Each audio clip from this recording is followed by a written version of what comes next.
As I've said before, these are not ghost stories written by Roald Dahl, but rather ghost stories that Roald Dahl has found that he believes to be the best ghost stories ever published.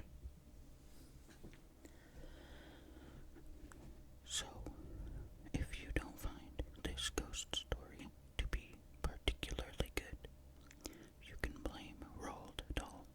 He's the one that told me that it was a good story, and I have not read it before, so I'm just taking his word on it. Okay, let's get right in. This is In the Tube by E. F. Benson. It's a convention, said Anthony Carling cheerfully, and not a very convincing one. Time indeed. There's no such thing as time, really. It has no actual existence. Time is nothing more than an infinitesimal point in eternity, just as space is an infinitesimal point in infinity. At the most, time is a sort of tunnel through which we are accustomed to believe that we are traveling. There's a roar in our ears and a darkness in our eyes which makes it seem real to us. But before we came into the tunnel, we existed forever in an infinite sunlight, and after we have got through it, we shall exist in an infinite sunlight again. So why should we bother ourselves about the confusion and noise and darkness which only encompass us for a moment? For a firm-rooted believer in such immeasurable ideas as these, which he punctuated with brisk application of the poker to the brave sparkle and glow of the fire, Anthony has a very pleasant appreciation of the measurable and the finite, and nobody with whom I have acquaintance has so keen a zest for life and its enjoyments as he. He had given us this evening an admirable dinner, had passed round a port beyond praise, and had illuminated the jolly hours with the light of his infectious optimism. Now the small company had melted away, and I was left with him over the fire in his study. Outside, the tattoo of wind-driven sleet was audible on the window panes, overscoring now and again the flap of the flames on the open hearth, and the thought of the chilly blasts and the snow-covered pavement in Brompton Square, across which, to skidding taxicabs, the last of his other guests had scurried, made my position, resident here till tomorrow morning, the more delicately delightful. Above all, there was this stimulating and suggestive companion who, whether he talked of the great abstractions which were so intensely real and practical to him, or of the very remarkable experiences which he had encountered among these conventions of time and space, was equally fascinating to the listener. I adore life, he said. I find it the most entrancing plaything. It's a delightful game, and, as you know very well, the only conceivable way to play a game is to treat it extremely seriously. If you say to yourself, it's only a game, you cease to take the slightest interest in it. You have to know that it's only a game and behave as if it was the one object of existence. I should like it to go on for many years yet. as well, which is eternity and infinity. If you come to think of it, the one thing which the human mind cannot grasp is the finite, not the infinite, the temporary, not the eternal. That sounds rather paradoxical, said I. Only because you've made a habit of thinking about things that seem bounded and limited. Look it in the face for a minute. Try to imagine finite time and space, and you find you can't. Go back 1,000,000 years and multiply that million of years by another million, and you find that you can't conceive of a beginning. What happened before that beginning? Another beginning and another beginning, and before that. Look at it like that, and you find that the only solution comprehensible to you is the existence of an eternity, something that never began and will never end. It's the same about space. Project yourself to the farthest star, and what comes beyond that? Emptiness. Go on through the emptiness, and you can't imagine it being finite and having an end. It must needs go on forever. That's the only thing you can understand.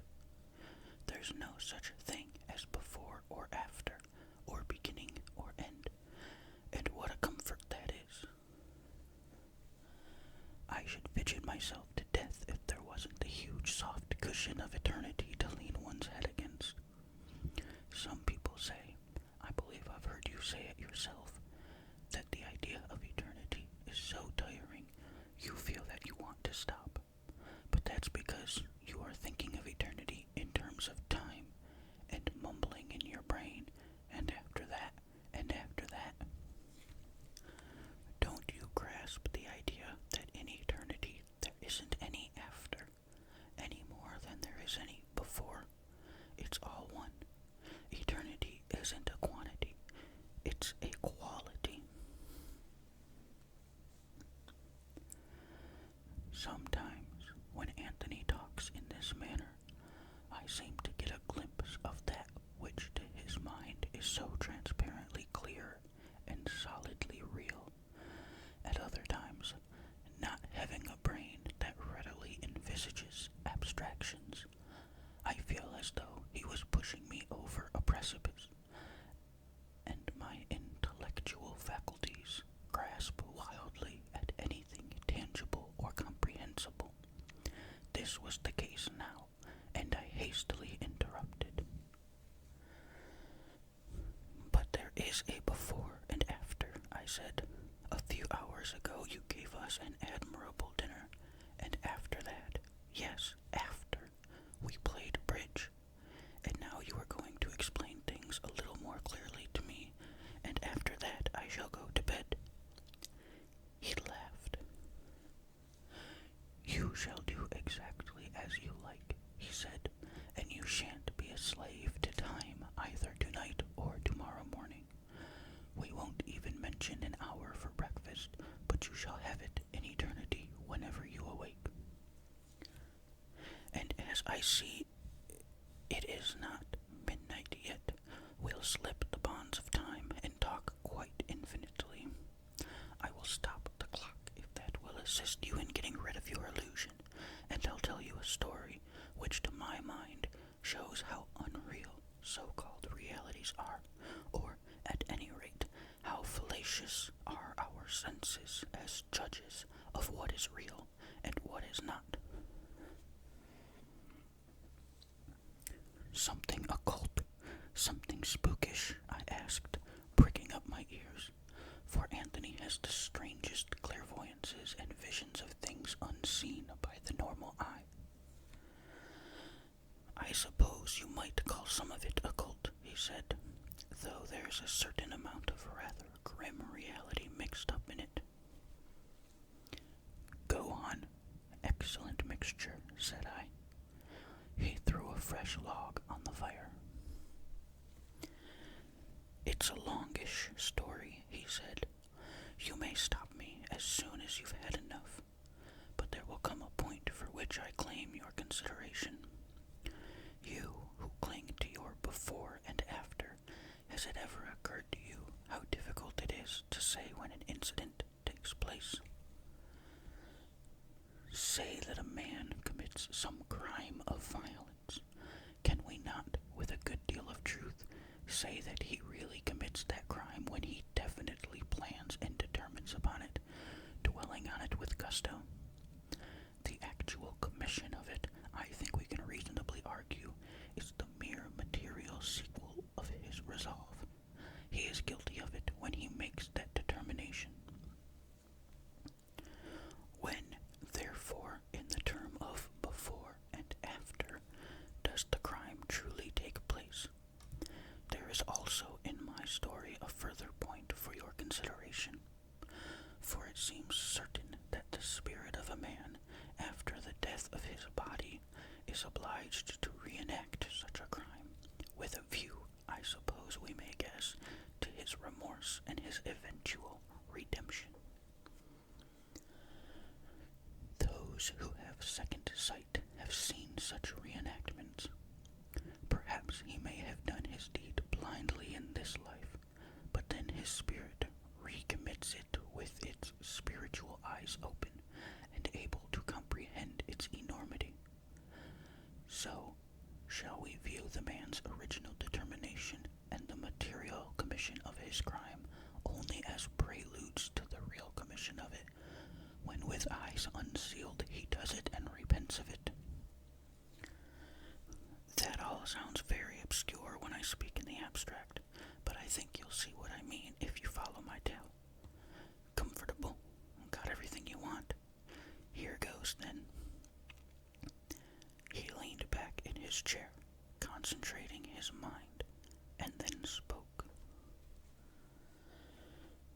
The story that I am about to tell you, he said, had its beginning a month ago, when you were away in Switzerland. It reached its conclusion, so I imagine, last night. I do not, at any rate, expect to experience any more of it. Well, a month ago I was returning late on a very wet night from dining out. There was not a taxi to be had, and I hurried through the pouring rain to the tube station at Piccadilly Circus, and thought myself very lucky to catch the last train in this direction. The carriage into which I stepped was quite empty, except for one other passenger, who sat next the door immediately opposite to me. I had never, to my knowledge, seen him before, but I found my attention vividly fixed on him, as if he somehow concerned me.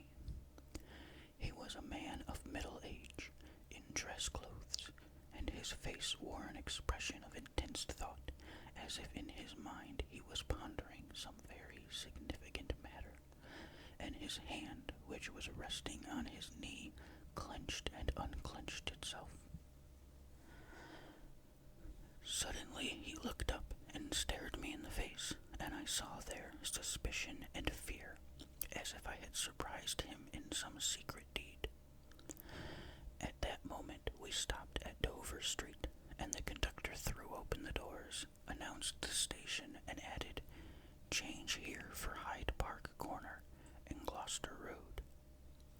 That was all right for me, since it meant that the train would stop at Brompton Road, which was my destination.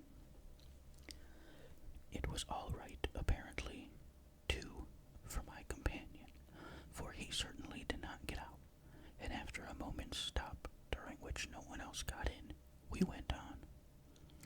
I saw him, I must insist, after the doors were closed and the train had started. But when I looked again, as we rattled on, I saw that there was no one there. I was quite alone in the carriage. Now you may think that I had had one of those swift, momentary dreams which flash in and out of the mind in the space of a second, but I did not believe it was so myself, for I felt that I had experienced some sort of premonition of clairvoyant vision. A man, the semblance of whom, astral body or whatever you may choose to call it, I had just seen, would sometime sit in that seat opposite to me, pondering and planning. But why, I asked, why should it have been the astral body of a living man, which you thought you had seen? Why not the ghost of a dead one? Because of my own sensations.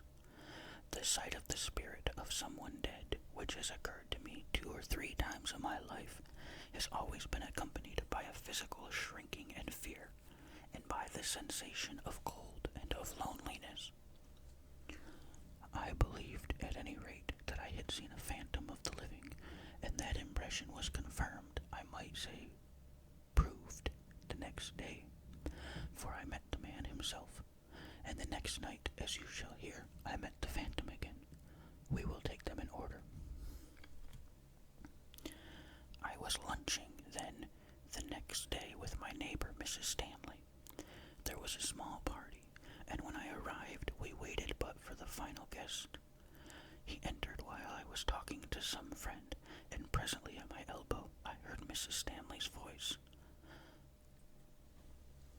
"Let me introduce you to Sir Henry Pale," she said. I turned and saw my vis-a-vis of the night before. It was quite unmistakably he, and as we shook hands he looked at me, I thought, with vague and puzzled recognition. "Haven't we met before, Mr. Carling?" he said. "I seem to recollect."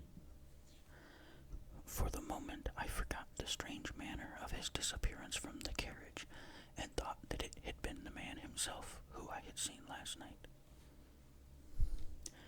"Surely, and not so long ago," I said, "for we sat opposite each other in the last tube train from Piccadilly Circus yesterday night."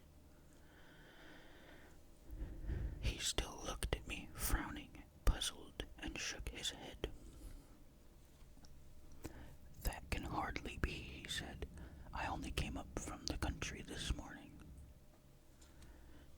Now this interested me profoundly, for the astral body, we are told, abides in some half-conscious region of the mind or spirit, and has recollections of what has happened to it, which it can convey only very vaguely and dimly to the conscious mind. All lunchtime I could see his eyes again and again directed to me with the same puzzled and perplexed air, and as I was taking my departure he came up to me.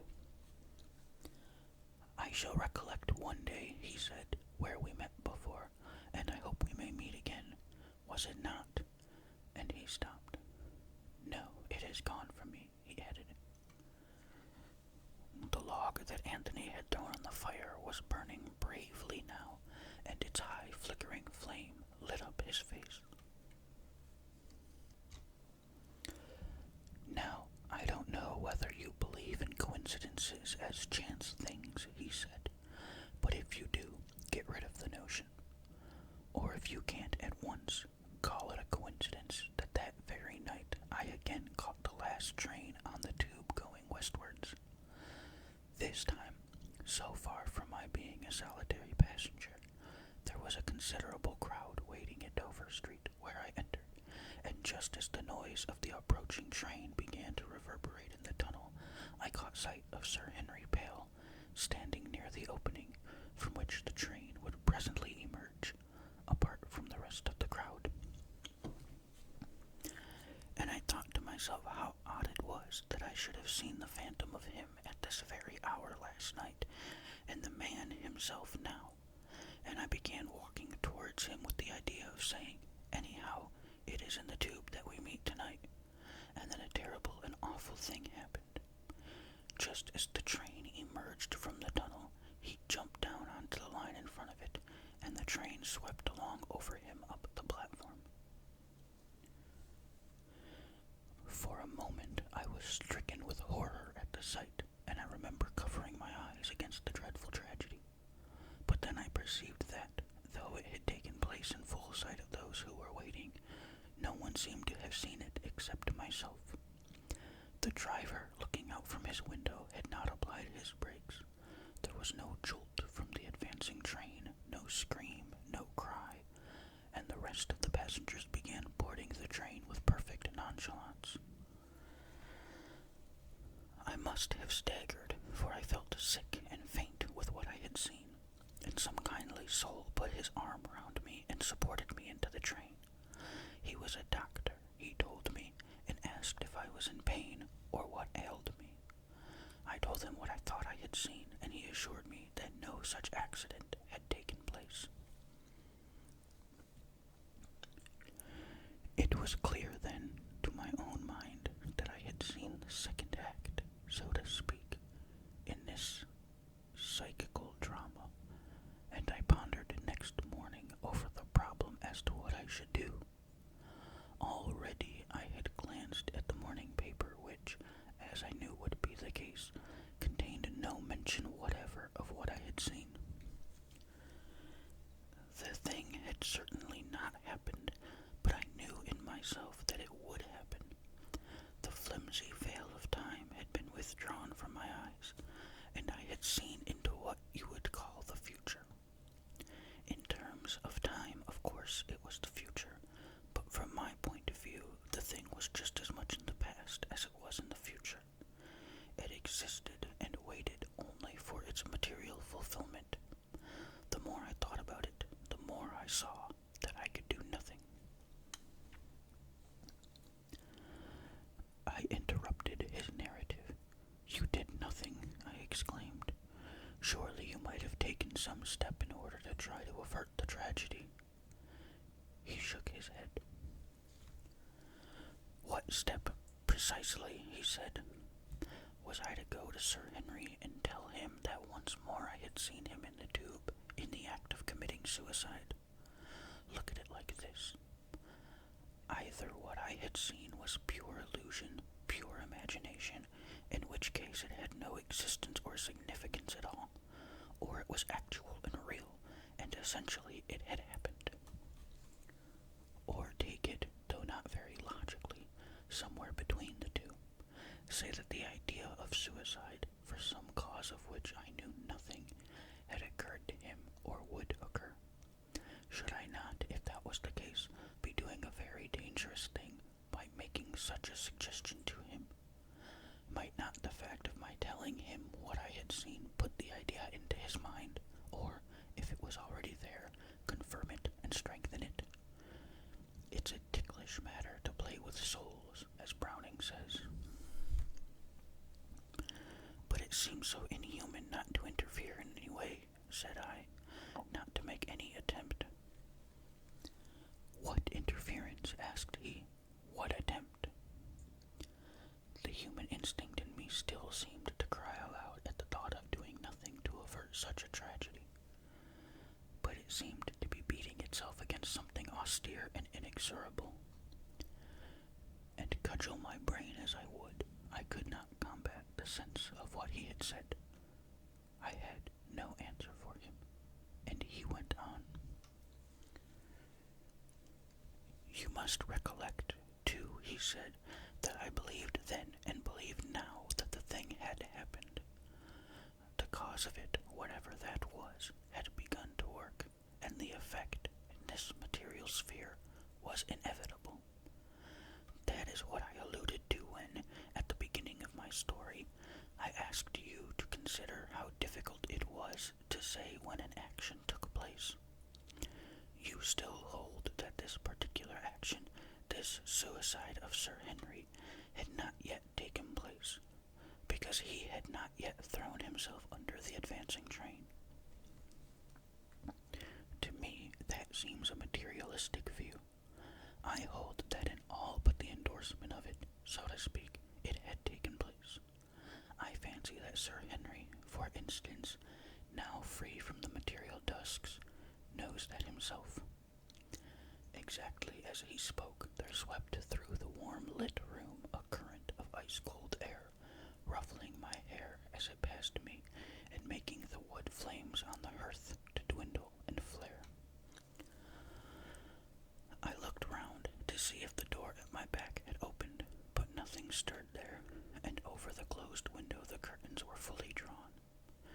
As it reached Anthony, he sat up quickly in his chair and directed his glance this way and that about the room. "Did you feel that?" he asked. "Yes, a sudden drought," I said. "Ice cold." "Anything else?" he asked. "Any other sensation?" I paused before I answered, for at the moment there occurred to me Anthony's differentiation of the effects produced on the beholder by a phantasm of the living and the apparition of the dead. It was the latter which accurately described my sensations now, a certain physical shrinking, of fear, a feeling of desolation. But yet I had seen nothing. I felt rather creepy, I said. As I spoke, I drew my chair rather closer to the fire and sent a swift and, I confess, a somewhat apprehensive scrutiny round the walls of the brightly lit room. I noticed at the same time that Anthony was peering across to the chimney piece, on which, just below a sconce holding 2 electric lights, stood the clock, which at the beginning of our talk he had offered to stop. The hands, I noticed, pointed to 25 minutes to 1. "But you saw nothing?" he asked. "Nothing whatever," I said. "Why should I? What was there to see? Or did you?" "I don't think so," he said. Somehow this answer got on my nerves, for the queer feeling which had accompanied that cold current of air had not left me. If anything, it had become more acute. "But surely you know whether you saw something or not," I said. "One can't always be certain," said he. "I say that I don't think I saw anything, but I'm not sure either whether the story I am telling you was quite concluded last night. I think there may be a further incident. If you prefer it, I will leave the rest of it, as far as I know it, unfinished till tomorrow morning, and you can go off to bed now." His complete calmness and tranquility reassured me. "But why should I do that?" I asked. Again he looked round on the bright walls. "Well, I think something entered the room just now," he said, "and it may develop. If you don't like the notion, you had better go. Of course, there's nothing to be alarmed at. Whatever it is, it can't hurt us. But it is close on the hour when on 2 successive nights I saw what I have already told you, and an apparition usually occurs at the same time. Why that is so, I cannot say, but certainly it looks as if a spirit that is earthbound is still subject to certain conventions. The conventions of time, for instance. I think that, personally, I shall see something before long, but most likely you won't. You're not such a sufferer as I from these delusions."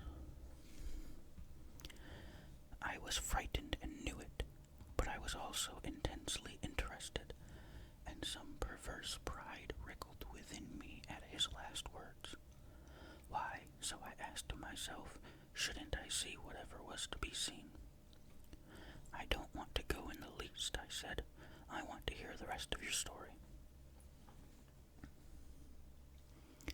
Where was I then? Ah, yes. You were wondering why I didn't do something after I saw the train move up to the platform, and I said that there was nothing to be done. If you think it over, I fancy you will agree with me. A couple of days passed, and on the 3rd morning I saw in the paper that there had come fulfillment to my vision. Sir Henry Pale, who had been waiting on the platform of Dover Street Station for the last train to South Kensington, had thrown himself in front of it as it came into the station. The train had been pulled up in a couple of yards, but a wheel had passed over his chest, crushing it in and instantly killing him.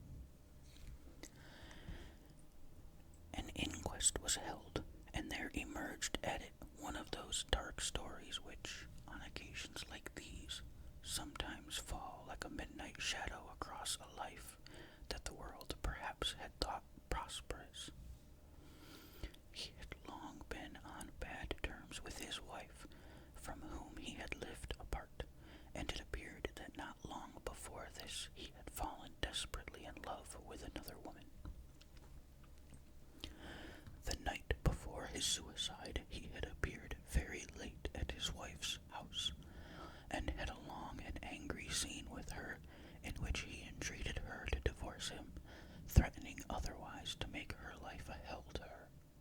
She refused, and in an ungovernable fit of passion he attempted to strangle her. There was a struggle, and the noise of it caused her manservant to come up, who succeeded in overmastering him. Lady Pale threatened to proceed against him for assault with the intention to murder her. With this hanging over his head, the next night, as I have already told you, he committed suicide. He glanced at the clock again, and I saw that the hands now pointed to 10 minutes to 1. The fire was beginning to burn low, and the room surely was growing strangely cold.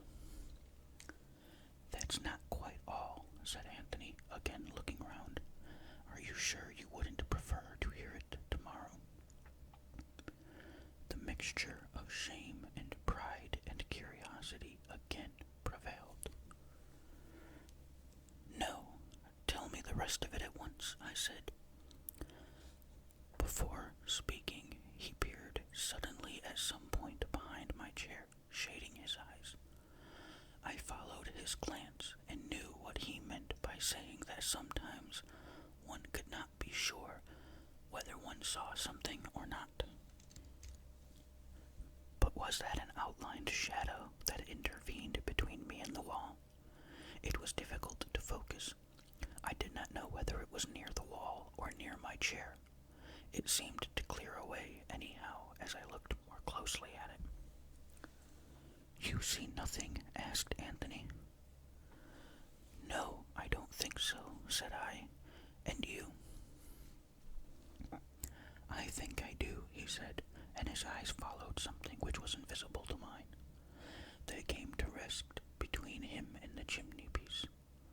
Looking steadily there, he spoke again. "All this happened some weeks ago," he said, "when you were out in Switzerland, and since then, up till last night, I saw nothing further. But all the time I was expecting something further.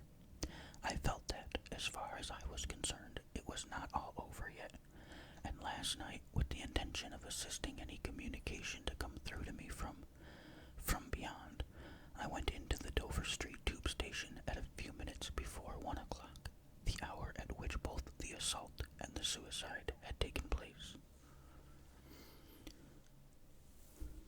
The platform, when I arrived on it, was absolutely empty, or appeared to be so, but presently, just as I began to hear the roar of the approaching train, I saw there was the figure of a man standing some 20 yards from me, looking into the tunnel. He had not come down with me in the lift, and the moment before he had not been there. He began moving towards me, and then I saw who it was, and I felt a stir of wind, icy cold, coming towards me as he approached.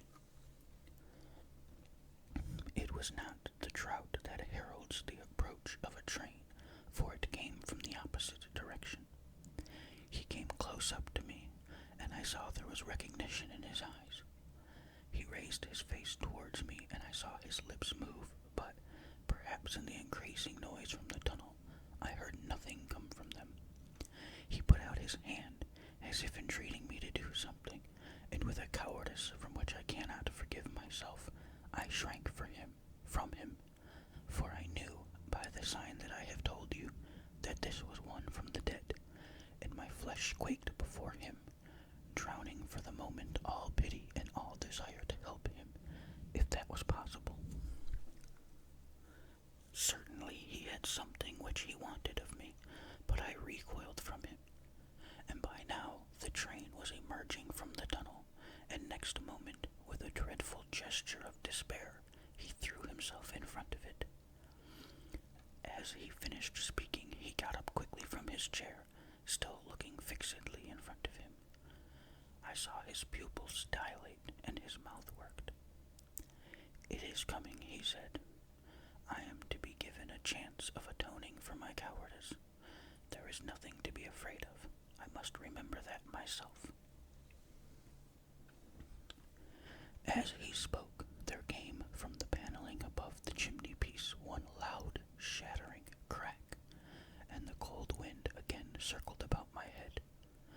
I found myself shrinking back in my chair with my hands held in front of me as instinctively I screened myself against something which I knew was there but which I could not see.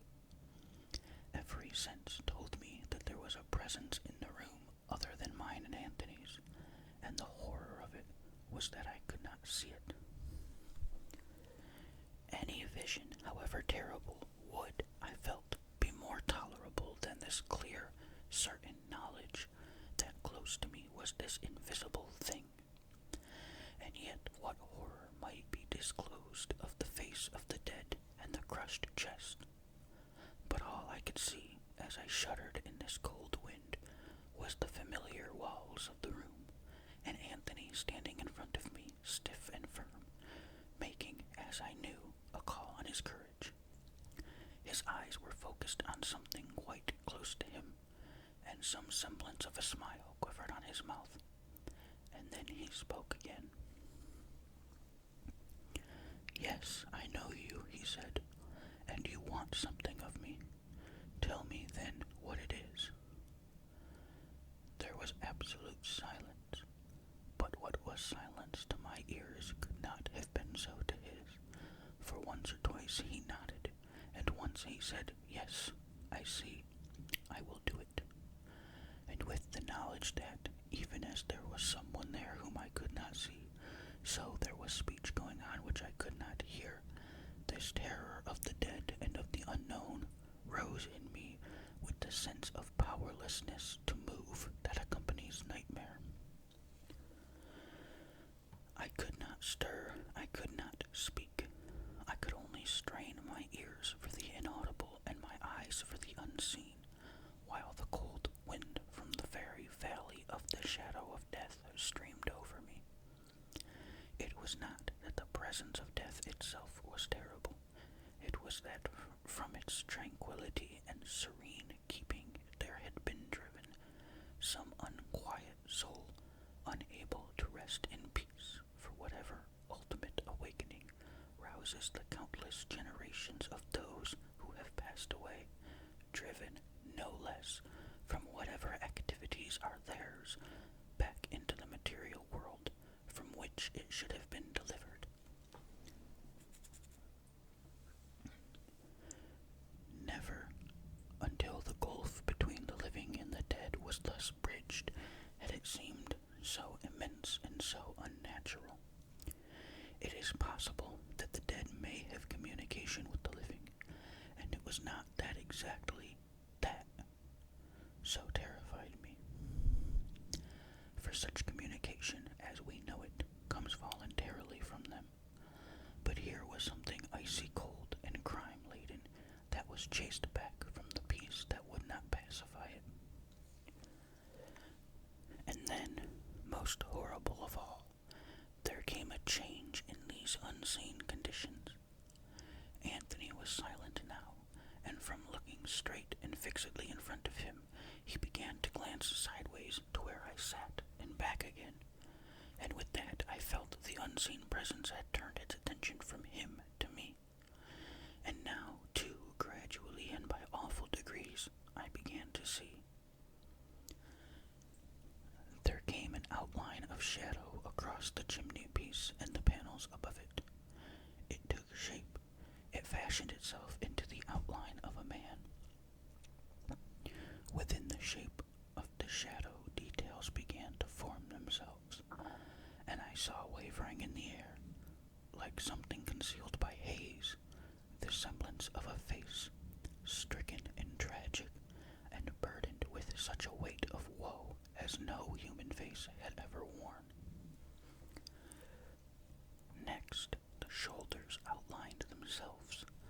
a stain, livid and red, spread out below them, and suddenly the vision leaped into clearness. There he stood, the chest crushed in and drowned in the red stain, from which broken ribs, like the bones of a wrecked ship, protruded. The mournful, terrible eyes were fixed on me, and it was from them, so I knew, that the bitter wind proceeded.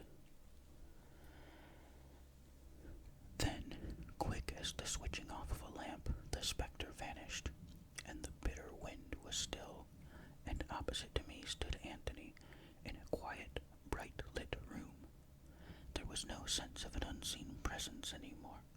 He and I were then alone, with an interrupted conversation still dangling between us in the warm air.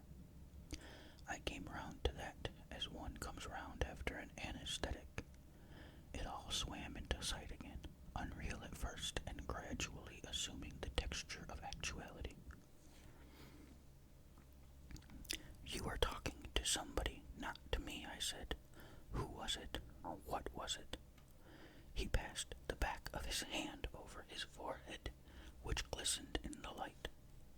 A soul in hell, he said. Now it is hard ever to recall mere physical sensations when they have passed. If you have been cold and are warmed, it is difficult to remember what cold was like. If you have been hot and have got cool, it is difficult to realize what the oppression of heat really meant. Just so, with the passing of that presence, I found myself unable to recapture the sense of the terror with which, a few moments ago only, it had invaded and inspired me. A soul in hell, I said. What are you talking about? He moved about the room for a minute or so, and then came and sat on the arm of my chair. I don't know what you saw, he said, or what you felt. But there has never in all my life happened to me anything more real than what these last few minutes have brought. I have talked to a soul in the hell of remorse, which is the only possible hell. He knew from what happened last night that he could perhaps establish communication through me with the world he had quitted, and he sought me and found me. I am charged with a mission to a woman I have never seen, a message from the contrite. You can guess who it is. He got up with a sudden briskness. Let's verify it anyhow, he said. He gave me the street and the number. Ah, there's the telephone book. Would it be a coincidence merely if I found that at number 20 in Chasemore Street, South Kensington, there lived a lady pale? He turned over the leaves of the bulky volume. Yes, that's right, he said.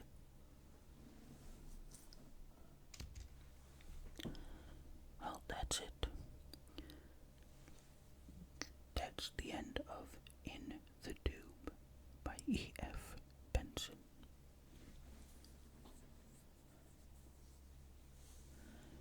And that means that now it is time to go to sleep. Go to sleep. Go to sleep. Go to sleep. Good night.